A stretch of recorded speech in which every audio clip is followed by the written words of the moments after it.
कितनी खुश थी मैं जब मेरी भाभी ने मुझे अपने पोते के जनेऊ संस्कार में बुलाया था। मन में ढेरों उत्साह भर मैं तैयारी में जुट गई थी। सबके कपड़े खरीदने के लिए अपने वर्षों की बचत को जो गुल्लक में जमा करती थी तोड़कर बेटे को दे दिया था, आने जाने और बाकी सब खर्चे के लिए। जब बेटे ने हाथ उठा दिए और कहा, माँ, मेरे पास से तो जो पैसे थे उनसे आपकी बहू और पोते पोती के लिए नए कपड़े खरीद लिए, अब आने जाने का खर्चा आप देख लो। मेरे हाथ के वो चमकते सोने के कंगन जिस पर बहू की नज़र बहुत समय से ही थी, आखिर उसे ही उतार कर बेटे को दे दिया। भाभी के घर जाना है, उनकी बहू, बेटे बेटियां और पोते पोतियों सबके लिए कुछ ना कुछ तो ले ही जाना होगा।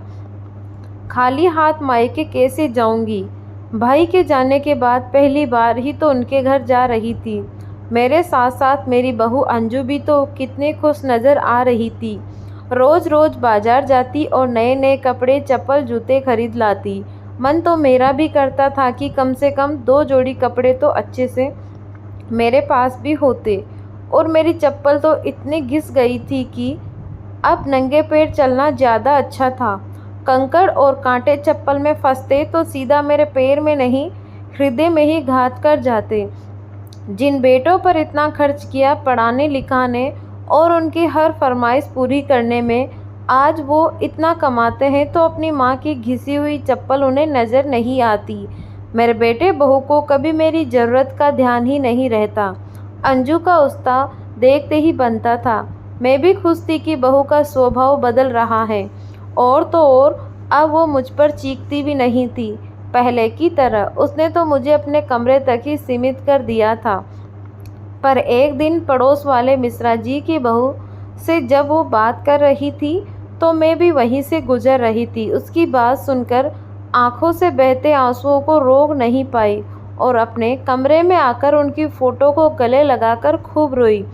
क्यों छोड़कर चले गए आप मुझे इस तरह?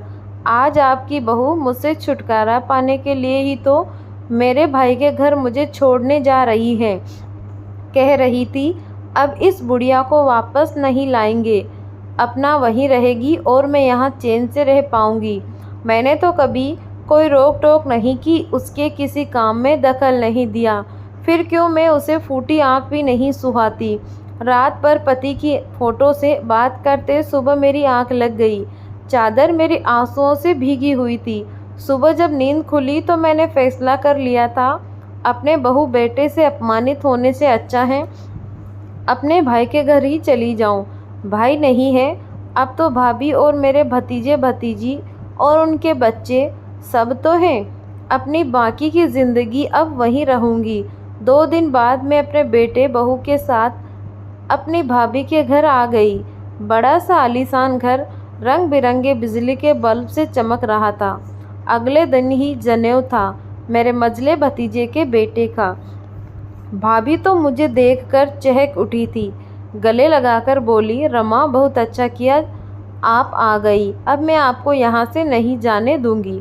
मैं खुश थी, यही तो चाहती थी मेरी बहू और मैं भी। पर मेरे कैसे कहती मन की बात।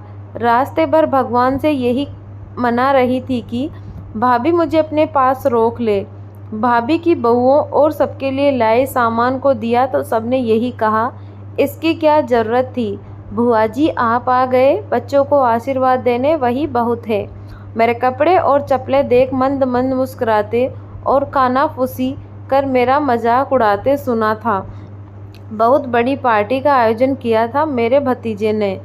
सभी औरतें एक से बढ़कर एक कपड़े और जेवर से सजी हुई थी।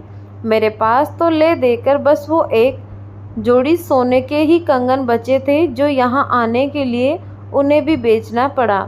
मटमैले सफ़ेद रंग की पैबंद लगी साड़ी पहने जब बालों को ठीक कर रही थी तो भाभी ने एक साड़ी मुझे दे दी और कहा, रमा, बहुत से बड़े बड़े लोग आ रहे हैं तो क्या सोचेंगे आपको ऐसे कपड़ों में देखकर।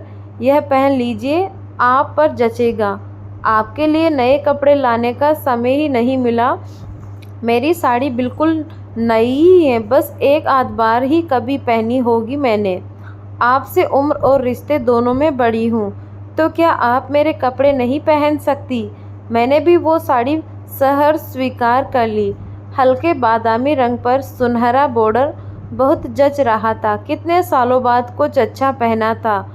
जब उनकी बहुओं ने देखा तो आपस में कह रही थी, सासू माँ ने सबको नए कपड़े दिए पोते के जनेऊ में, और अपनी ननद को अपनी पुरानी पहनी हुई साड़ी दी। यह साड़ी तो सासू माँ ने कितनी पार्टियों में पहनी है, सब देखते ही पहचान जाएंगे। कोई बात नहीं, भाभी की ही तो पहनी हुई साड़ी है ना, मैंने अपने मन को समझाया। 4 दिन बाद बहू और बेटे वापस गांव आ रहे गए। मुझे भाभी और भतीजे ने ज़बरदस्ती रोक लिया। ऐसा ही तो मेरी बहू चाहती थी। कुछ दिन बहुत अच्छे से बीते, बढ़िया बढ़िया कपड़े पहनने को मिले और स्वादिष्ट भोजन मिलता। मेरी कई सालों से काम करने की आदत बिल्कुल छूट गई थी। जब से बहू आई कुछ करने ही नहीं देती थी। आप खाना अच्छा नहीं बनाती, बिल्कुल गले से नीचे नहीं उतरता आपके बेटे के।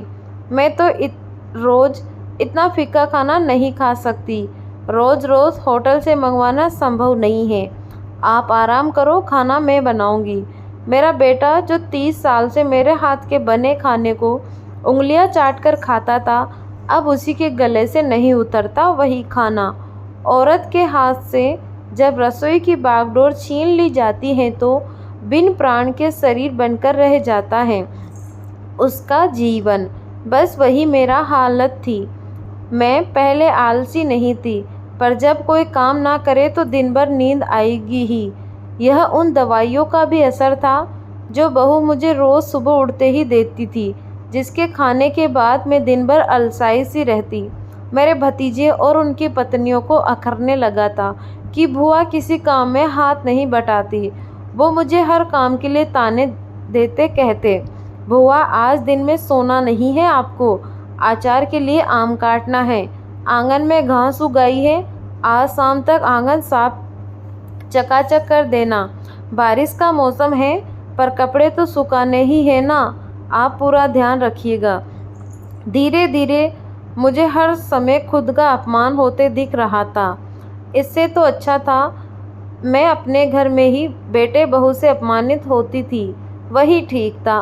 भाभी भी हरदम मेरी खुराक पर ताने कसती, इस उम्र में भी इतना कैसे खा लेती है रमा। एक दिन जब मैंने देखा भाभी की बड़ी बहू ने सबकी थालियों की झूठा बचा हुआ खाना एक थाली में रखा और मुझे वही खाने को दिया। वो 6 महीने जिल्लत भरी ज़िंदगी से परेशान हो उठी थी। तब घर की बहुत याद आती। मैंने छोटे बेटे को फ़ोन करके बुला लिया और वापस अपने घर आ गई। मायके का एक कड़वा शब्द भी जहर समान है। उनके दिए सभी कपड़ों को वहीं छोड़कर अपनी वही पुरानी साड़ी और टूटी चप्पल पहने जब निकलने लगी तो भाभी ने समझाया, बेकार जा रही हो, यही तो कितना बढ़िया से रह रही हो, बस खाना और सोना ही तो है तुम्हारा जीवन। अच्छा जा ही रही हो तो ये कपड़े क्यों छोड़कर जा रही हो? फिर वही अपनी पैबंद वाली पुरानी साड़ी पहन ली। कैसे उन्हें समझाती, साड़ी के फटने पर पैबंद लगाकर पहना जा सकता है, पर रिश्तों पर लगी पैबंद संभालना बहुत मुश्किल है। इससे अच्छा अपने बेटे बहू के साथ ही रहना है। जब घर में अपमान मिलता है तो बाहर वालों को भी मौका मिल जाता है। खुद को बदलना होगा। मेरा घर मेरा ही है, बहू के आने से पहले भी और उसके आने के बाद भी।